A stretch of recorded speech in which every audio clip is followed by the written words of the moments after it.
Alright, so Record of Ragnarok chapter 108. It has been some time, guys, but rest assured I am here.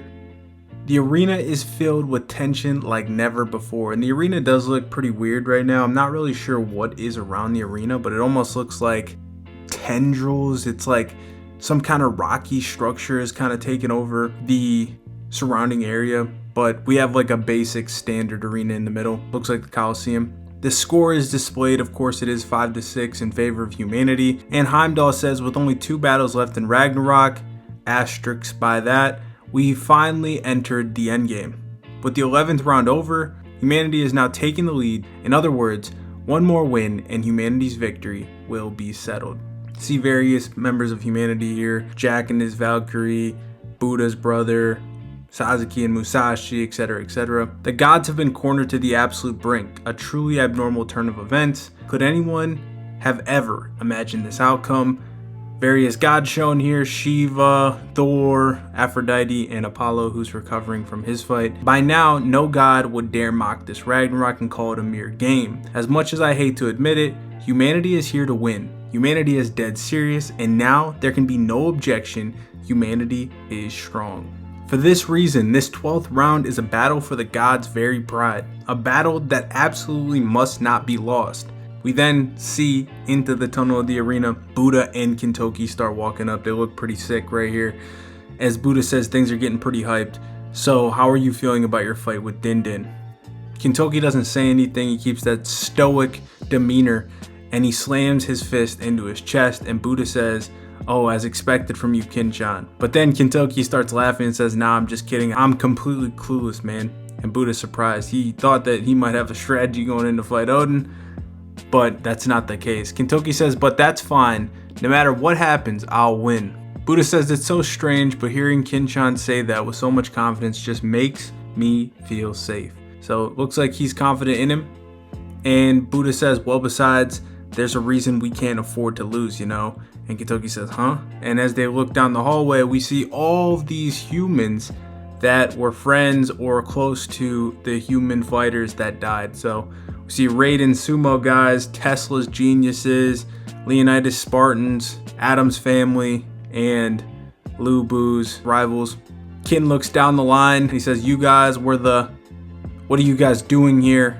And I'm pretty sure this is Thomas Edison, says, "There's something we really want to give you. Is that okay?" And Kintoki's like, "Something you want to give me?" And Edison walks up and says, "Allow me to speak for everyone. I would like to ask for your hand." Kintoki puts his hand out. Edison grabs onto his hand and starts yelling.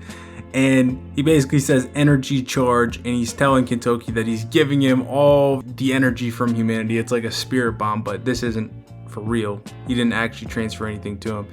It's just symbolic. He says, "Right now I've sent you the full power of humanity." Kintoki looks at his hand like, "Huh? I don't feel anything." And some of the other geniuses are making fun of him. They're like, "Unscientific."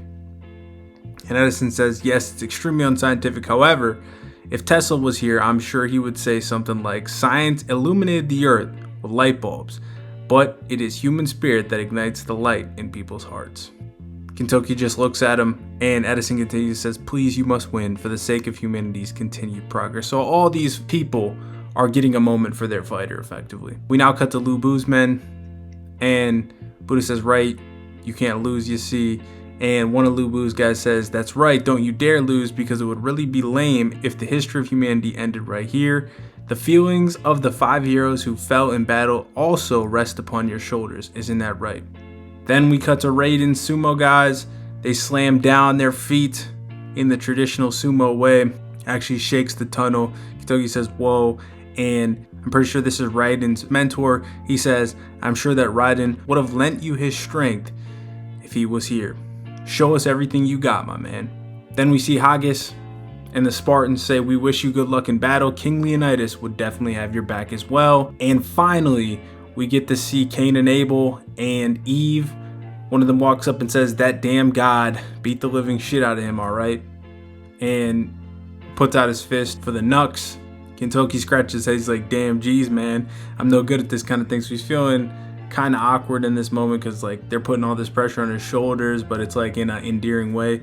We now hear Heimdall back in the arena. He says, all right, finally the fighters from both sides are entering the arena. And Buddha says, it's almost time, Kinchan. He walks past the humans in the hallway and says, for real, I'm really bad at this. He's scratching his head, but I'll gratefully carry the hopes you all have placed upon me. We then see Eve, who gets some dialogue, at least in her mind, says, Adam, my dear, please watch over them on this battle where humanity, our children, challenge the gods.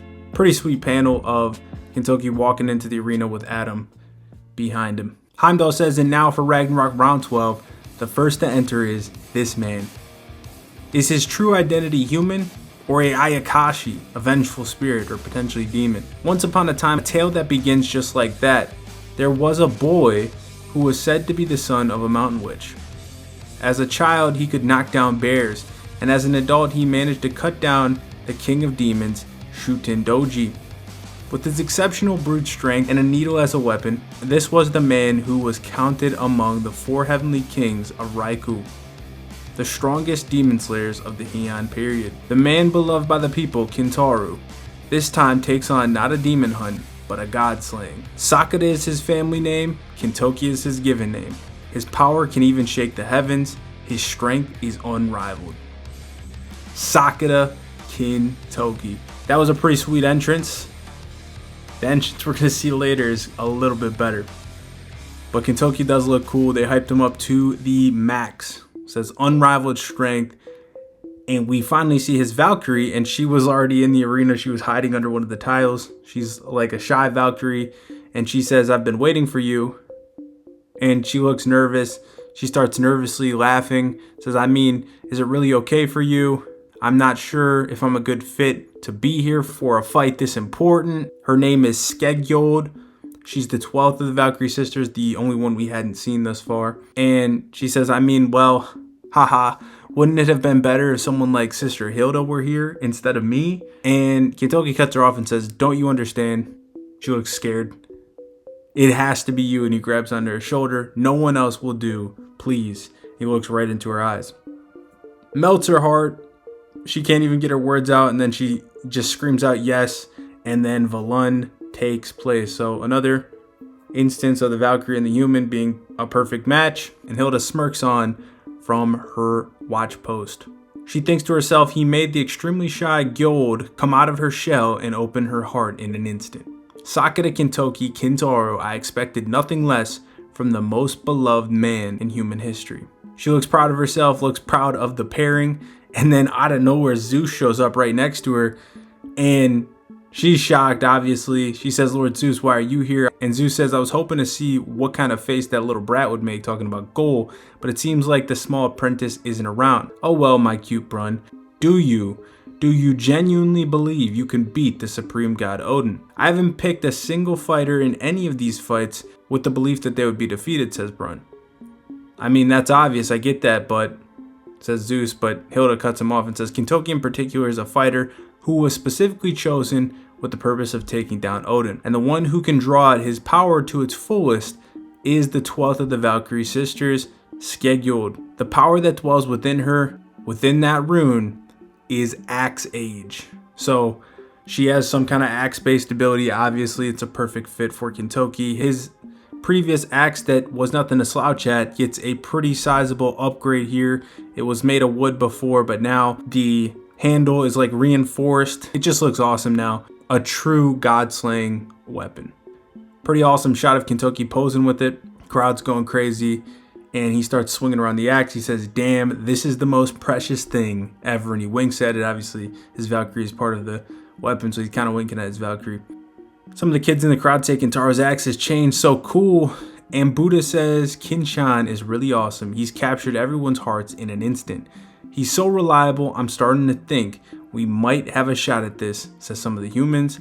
And more humans say, yeah, it's settled. This round will decide everything. 7 million years after their birth, humanity believed for the first time that the day had come, the day where they would finally be able to surpass the will of the gods. That's narration. Until that moment, aura is emanating through the arena. Everybody feels it. Intense pressure. Even the humans are feeling this pressure. Kintoki's shocked. Hilda's shocked. Everybody's shocked. And Buddha is even sweating. As one of the humans says, "What the hell? It's so heavy. Hey, what is that in the sky?" They look up in the sky and there's this darkness that's coming through the atmosphere. And Buddha, while sweating, says, "Yup, he is here." And it is the man himself, Odin. As Hilda looks up, and this man, Odin, is flying in the air, descending down with wings. Looks like he's got 4 wings. Majestic as hell. And the entrance is only going to get better than this. It goes on into chapter 109. Stay tuned for that video on the page. Should be up tomorrow. So make sure you're subscribed with the notification bell on for that. Let me know your thoughts on this chapter though. Did you like Kintoki's entrance? And what do you think of the chapter? Let me know in the comments below. I'll see you guys all in 109. And the last words are, "Thunder roars, the highest god descends."